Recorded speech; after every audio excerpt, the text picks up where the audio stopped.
Cavaliers versus the 46 for the Nets, outscored 37-24 in that key third quarter. For more, we check back in with our play-by-play team, Ian Eagle and Richard Jefferson.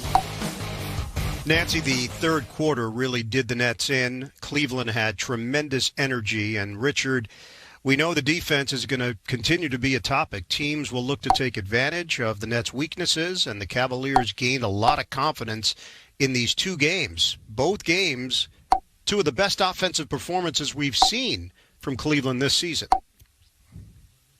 Yeah, and the Cleveland Cavaliers added a lot when they added Jared Allen and they added Taurean Prince. We saw that, not only in the first game but in this game tonight. But really and truly, the Nets have the attention of the entire basketball community, the entire basketball world, not just from the fan standpoint, but from team standpoint. And okay, how do we match up with this group? How can we beat this team? What are the things that we're going to need to do to tweak our competition level against them? And so, these two games really kind of gave a formula for success. But the good news is that the Nets also know. They know the areas that they need to improve to get where they have to go. And, Richard, you've lived through this, playing on teams with big names. That also brings a higher scrutiny level. Everybody is watching. Everybody's paying attention. Everybody is dissecting your problems, and sometimes those problems grow because of all the chatter. Steve Nash is well aware of it. He talked about it pregame, pride on defense, how those things must change. And for Brooklyn, no Kevin Durant, so this was an opportunity to see Irving and Harden. What were your thoughts on the two of them playing together? Well, it's funny. There was so much conversation in would there be enough offensive opportunities for the three players. Yeah. I don't think there's any question of that at this point in time. We look at guys like Jeff Green and Joe Harris their offensive opportunities have actually expanded with the quality of talent around them. So I don't look at that. It's all about defense. It's all about rebounding. Obviously, not having Kevin Durant, your 7-foot, wing player out there hurts your rebounding opportunities, but you're going to have to defend, and it's going to start with Kevin Durant, James Harden, and Kyrie Irving. If those guys defend at a good level, then this team is going to be a force. But that's where the sacrifice is going to come in, not on the offensive end, but on the defensive end. Second half of the back-to-back, it's the Miami Heat coming to town. It has not been a smooth road so far for Miami. We know they have a lot of talent, but they've dealt with a bunch of injuries. And Miami right now still looking for its footing here in 2021.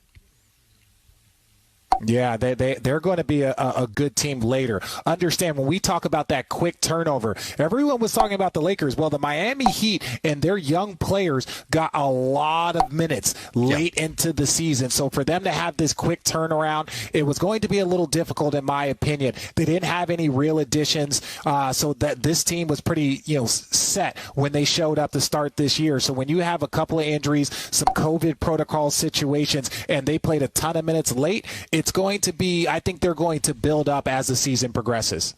It's now a 2-game losing streak for the Brooklyn Nets. They'll try to put an end to it against Miami here at Barclays Center. Nancy, Sarah, back to you. The lack of size, but from an intensity standpoint, being locked in, effort, all of that, what do you see from your guys in the second half? They'll still need a little more.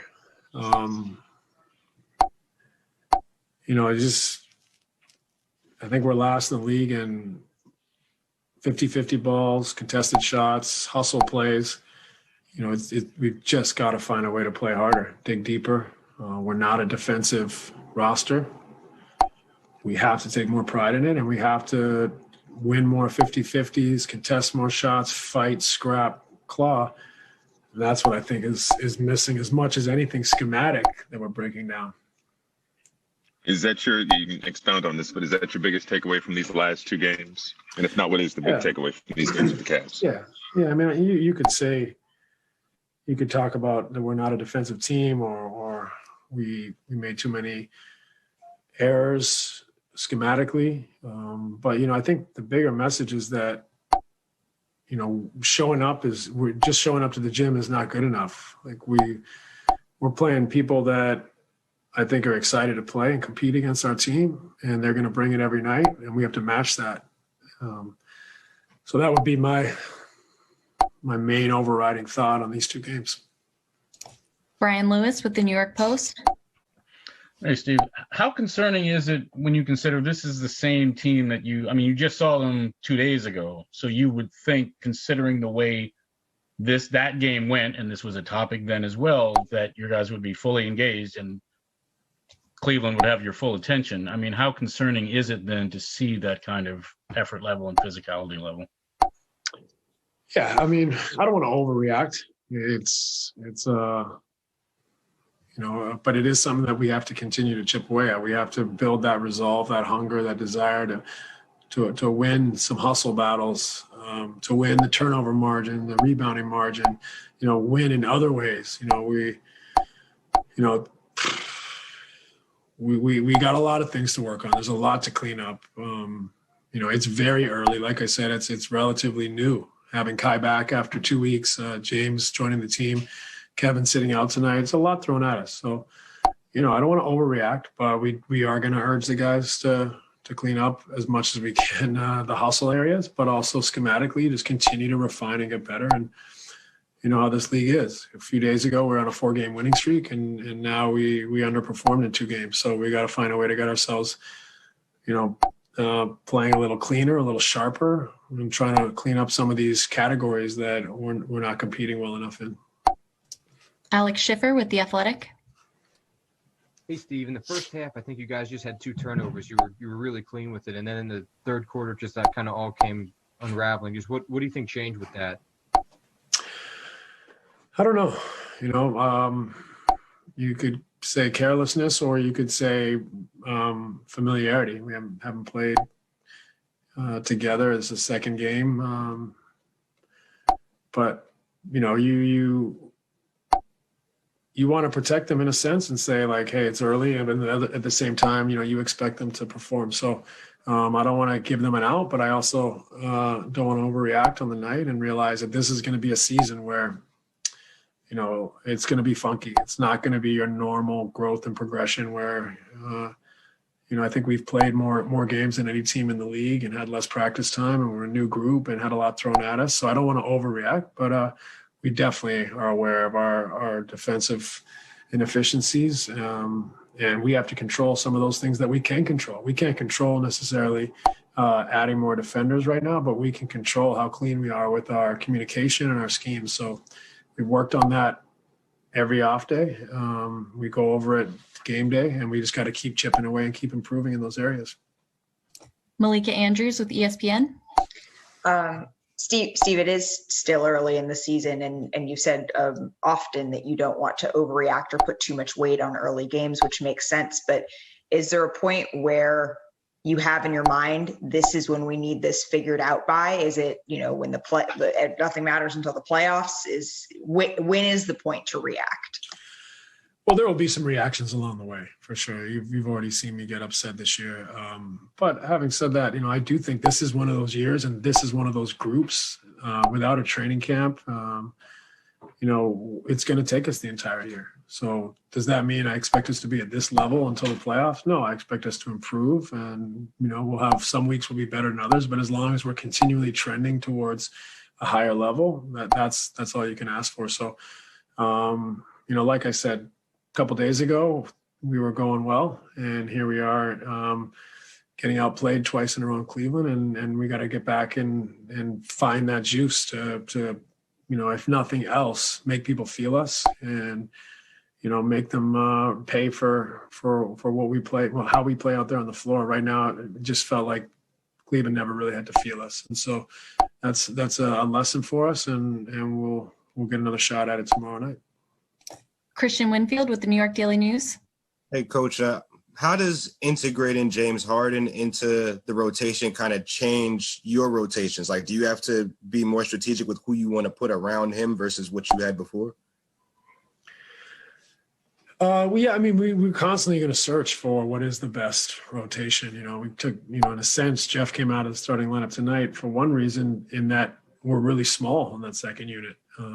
So we wanted him there with Reggie on the second unit. So we're constantly trying to search and find that, because James is going to run the second unit.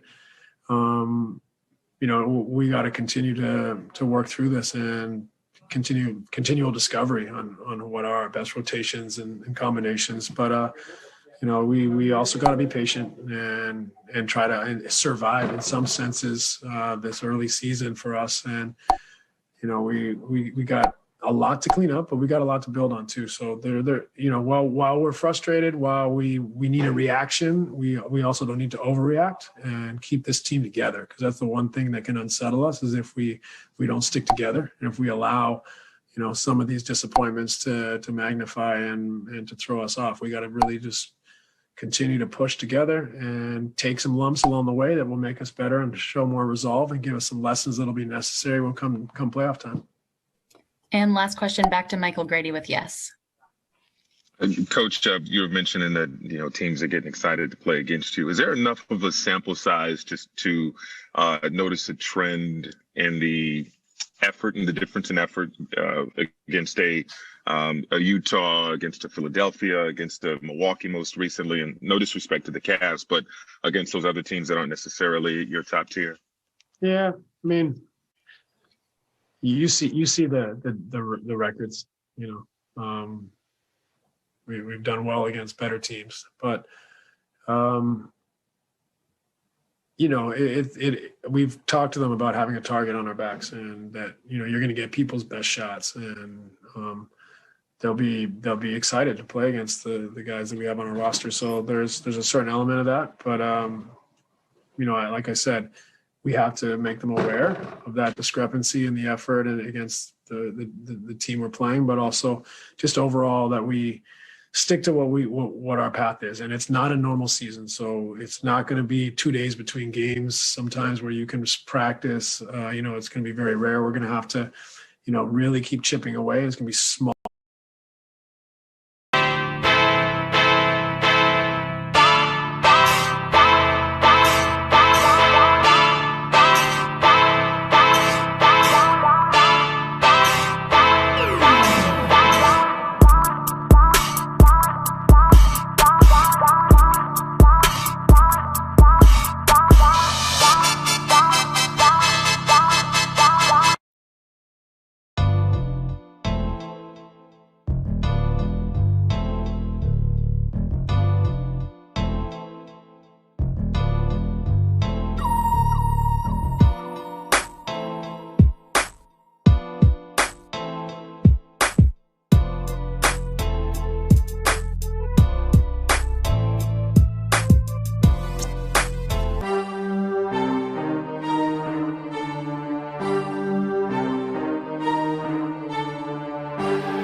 Margins and small growths but continually have that be our plan and not get sideways over a couple losses. So we got to demand, we got to expect, we got to push, and at the same time we got to understand that it's not going to be